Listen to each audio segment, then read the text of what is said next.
My expedition in the Canyon de Colca has come to an end, and it's already time for me to make my way to La Paz in Bolivia. I am now running out of cash and transportation to La Paz is very unclear. So I need to find my way to La Paz, and soon. So after looking for options, the plan was to go to Puno to then get on another bus to La Paz. But in order to get to Puno, I had to have a ride back to Arequipa to then get on another bus to Puno. That represented more or less a 10-hour ride on buses plus the waiting. Puno is famous for being the town on the Peruvian side of the lake Titicaca, which is the biggest lake in the highest altitude in the world. It's around 4,000 meters height. The particularity of this lake is to have plenty of floating islands made of a mix of dirt, hay and other stuff. And people navigate between these islands with boats made of very thick and compact hay. As Puno was more a transit place for me, it was already time to make my way to La Paz in Bolivia. I met online with a girl called Talita, and when she saw my travel announcement video, she told me to let her know when I would come to Bolivia, so maybe we could meet. Unfortunately, as our dates could not match, she told me that she would look around her to see if she could get someone, eventually, someone local from La Paz who could guide me through the city. And this is how I met Cami, her sister's best friend, who will be guiding me through La Paz, and who invited me to the day of the independence of the city with her friends.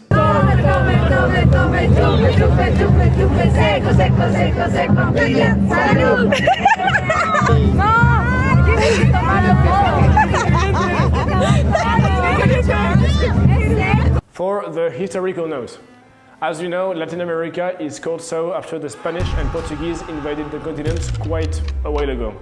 On the 16th of July 1809, native Bolivians tried to fight against the government to become independent from it. They didn't succeed, however, as this revolution trial became known for being the first resistance act against the Spanish. They kept fighting until finally getting their independence in 1825.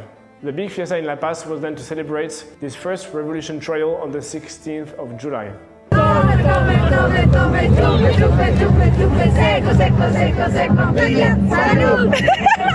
If I was in Bolivia, it's because I was planning to meet with two content creators that I met on the internet. As I was learning how to make videos, I signed up to this masterclass called Coder Creative, led by the YouTuber Sam Calder. In addition to being many videos where Sam teaches his knowledge about how to make videos, it's also a Facebook and Discord group full of creatives hungry for work and adventure. If you like this video or the previous work I've done on Instagram, for example, I highly encourage you to purchase this masterclass from the link that is in my description. Purchasing the course from it will actually support me and my work. So I proposed on the Facebook group to meet up with some of the members of the community, and the idea was to create content on the Salar Flat of Uyuni and in the Galapagos in Ecuador.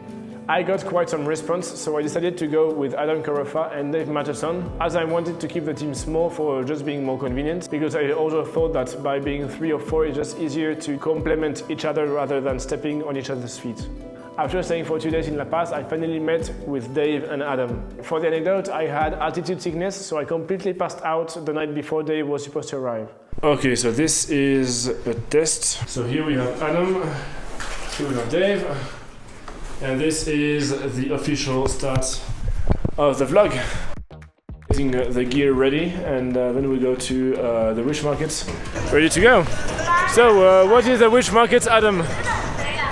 Is where you can buy white magic, black magic, buy curses and blessings, so you can make friends or enemies with whoever you want. So Google calls the witch's market the place for potions and llama fetuses.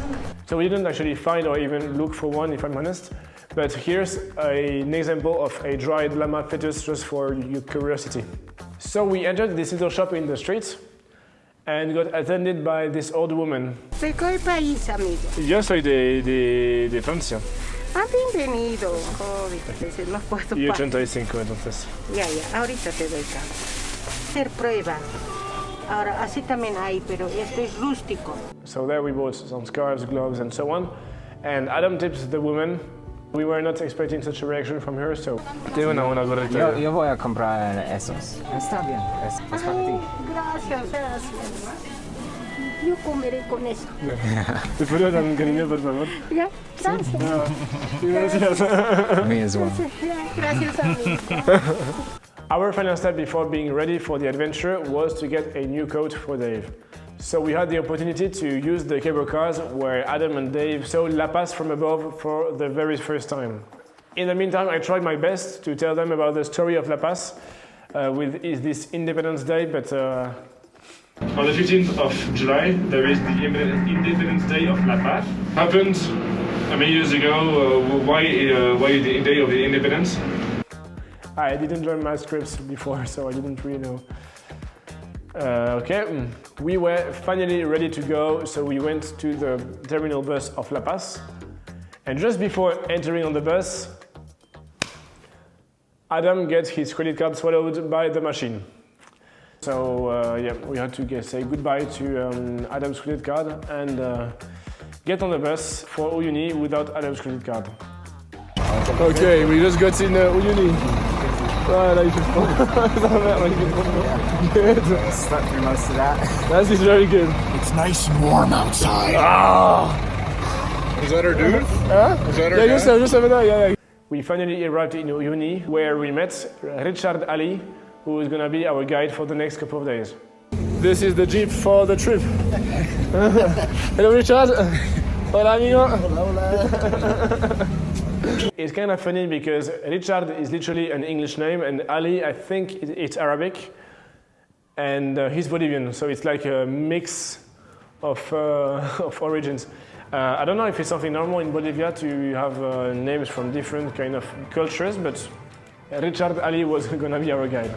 And as Richard is actually a father, our dream team will be made of Adam, Dave, myself, Richard, his wife, and his 4-year-old child.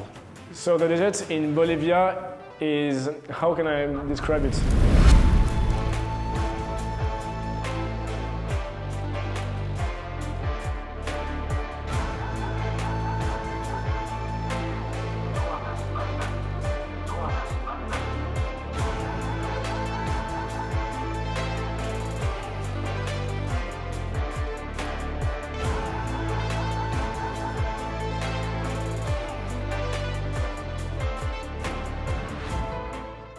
Huge. It's massive. It's one of these few places on Earth where wherever you're looking at, volcanoes, lakes, sand, dirt, everywhere. I had never seen that many volcanoes around me like this. I had never seen a volcano before in my life. And just looking around you, it's like, oh shit. You know, at the start of the tour, we went on this train cemetery. So I was just standing on one of these trains like this, looking around me, you know, and horizon everywhere around you with kind of little mountains super far away and volcanoes. The view that you have in these kind of places is just like, wow. It's just one of these views in the world that you see nowhere else. And when you have the chance to be in one of these places, you feel privileged. I mean, I felt really privileged. Actually, now that I think about it, all the emotion comes back. But yeah, that's the not scripted part of this video. It was the start of the trip, you know, it was the start of the massive 8-month journey. And I'm standing there and I see all this and I'm like, oh my God, oh, shit. This is just the start of a long journey. I just felt I was in the right place in the right moment, doing the right thing with the right people, and there was not such a fulfilling feeling to have. The story that I'm going to tell you about is not even about how crazy the landscapes were, about how crazy this place was. The video is actually about just what exactly not to do as a filmmaker, and also about how much the scenery doesn't make the story. I kind of feel a bit bad saying this, but yes, it took me this trip to actually realize such an obvious fact.